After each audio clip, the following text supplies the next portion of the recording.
one of our major teams is changing to the Pac12 Conference, which is coming alive, I guess, Pac-8 right now. Hey, it's better than the Tupac it was, right? Exactly. The Oregon State just holding on and everything. But this is where I got to give a quick little rant here.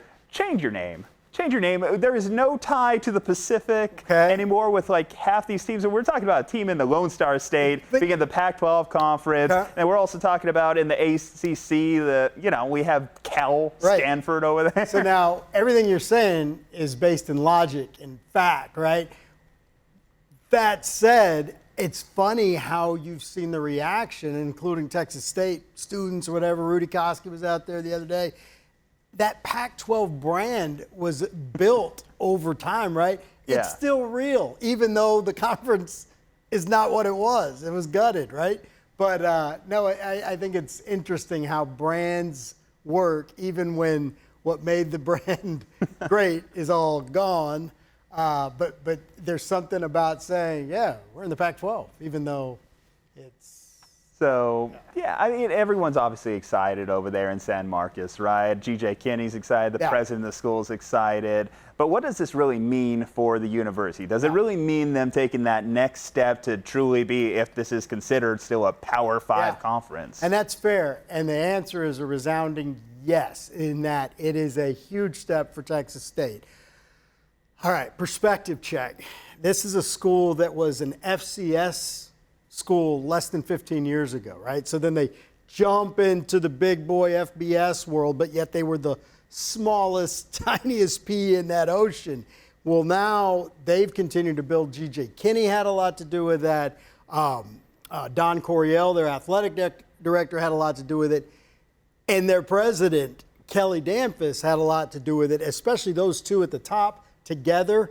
It's similar to the ride that Texas had with Chris Del Conte and at the time Jay Hartzell being a sports-minded, sports is important president at UT.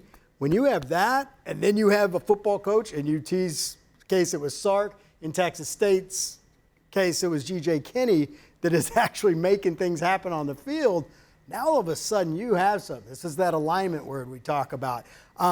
So yeah, you can make things happen. So even though like what you're saying is like the Pac-12 isn't what it used to be, man, that is going to be one of the, it's not going to be a Power 4, but this is the way you survive in this crazy climate of college athletics is like you got a bigger, better deal. And what I mean by bigger and better, let's just talk money.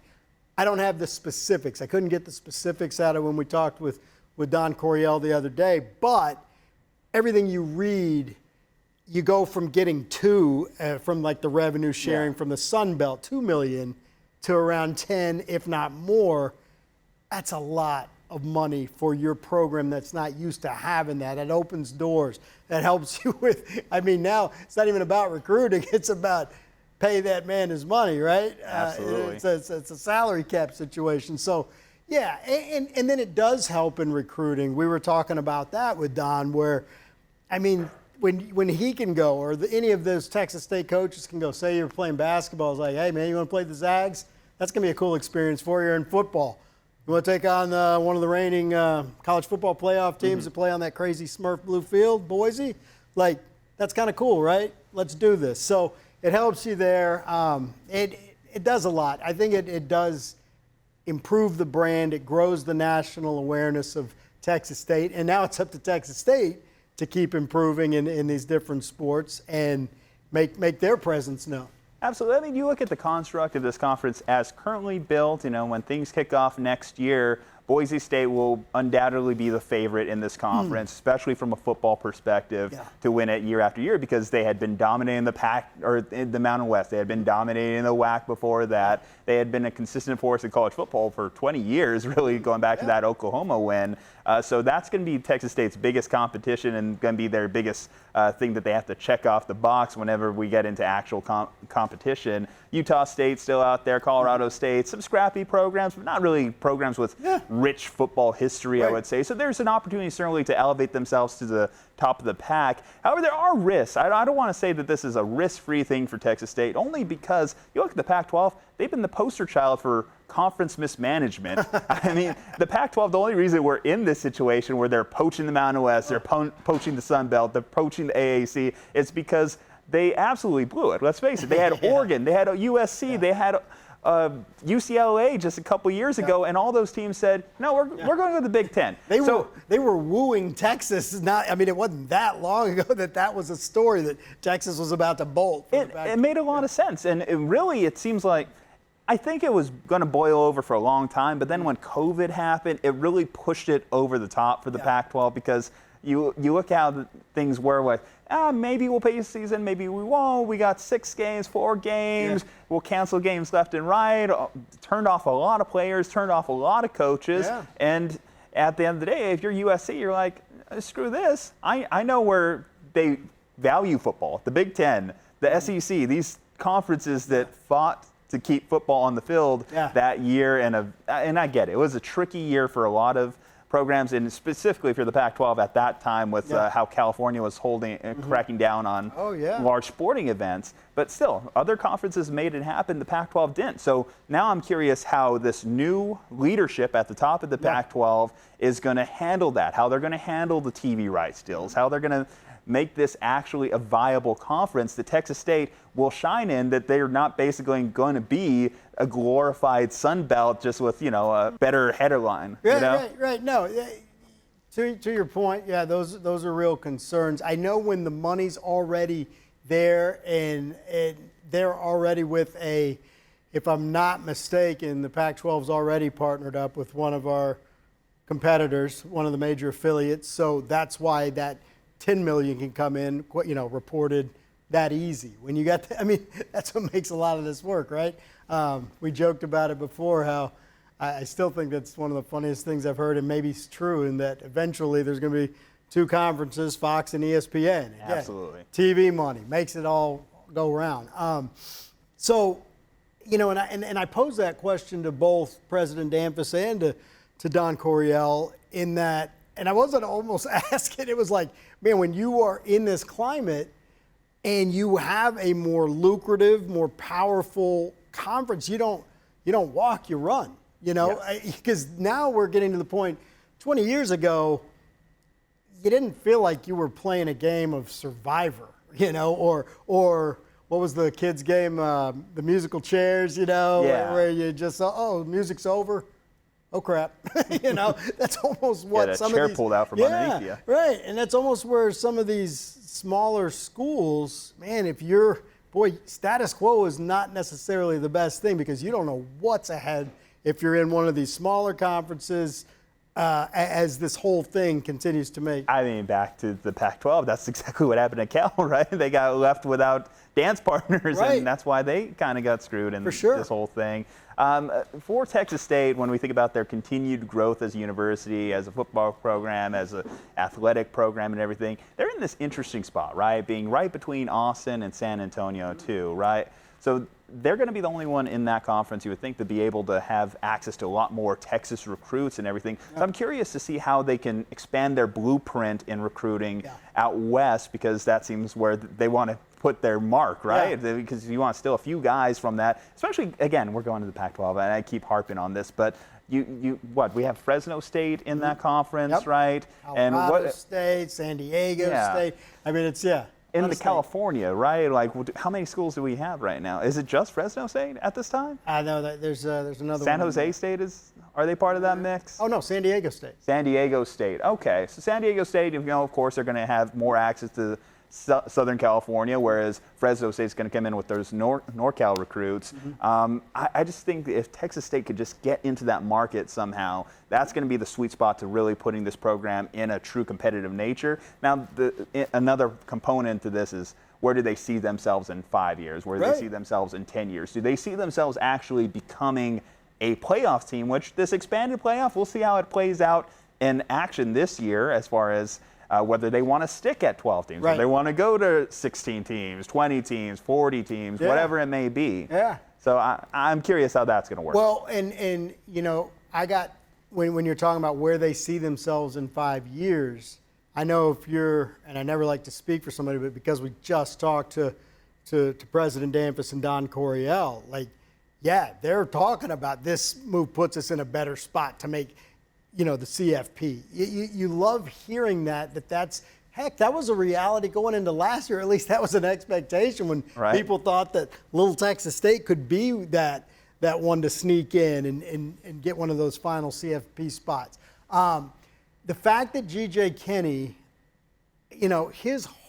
all his career up until Texas State was go in, overachieve, take the next job. Go in, overachieve, create buzz, take the next job. Like, he joked to himself as like, man, this is the first time that I'm going into my second year somewhere as far as like as a head coach or as a top assistant, because he had been moving. The fact that he wanted to stay, it really, to me, it supported what he has told us numerous times. He, and again, those two at the top have seen Texas State as the sleeping giant that's just being just sitting there, ready to be woken up by somebody. That triumvirate there, I think those are the guys to wake it up. They're already doing it. The fact that they went, going 2 years ago, that's why they're jumping into the San Marcos River. Yeah. Texas State had never been to a bowl game.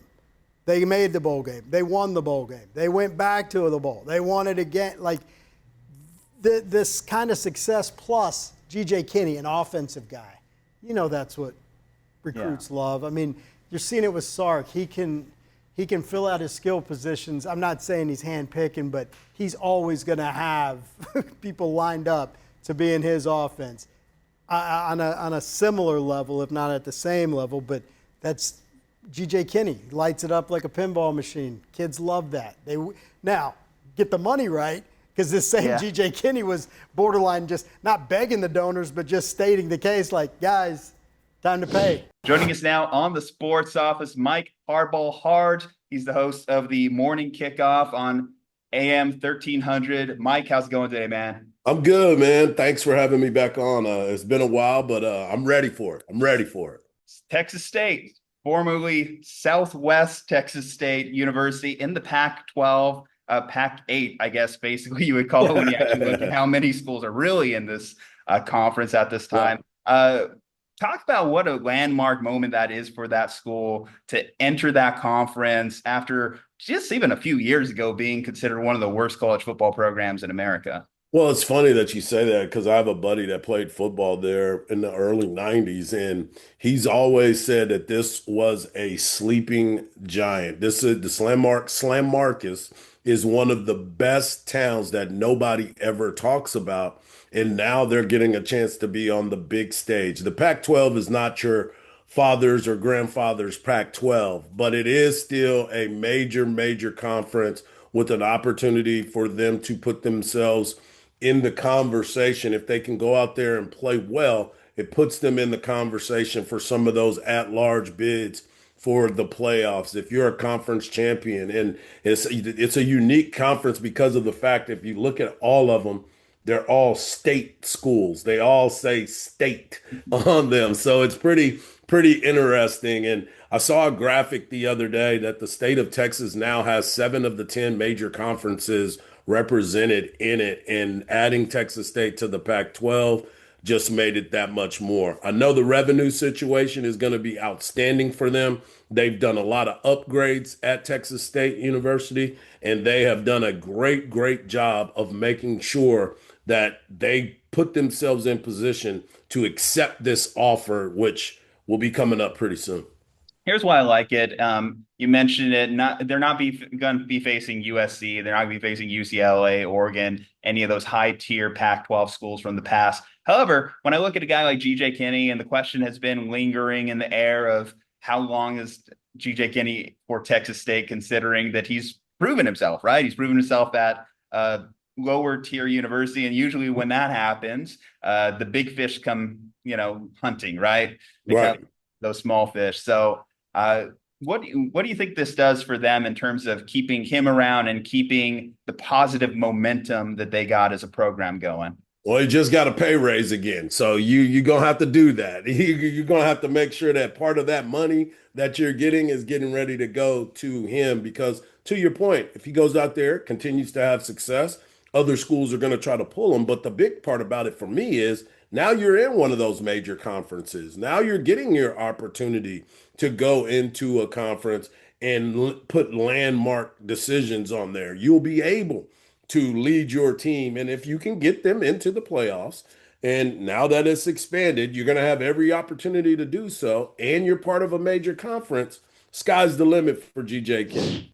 For the day ones, the diehards, the first timers, the old timers. It's not just stats and wins and losses, it's the moments, the shots you can't believe went in, the times you can't do anything but believe. And it's all streaming right here on your connected TV anytime on Fox Local.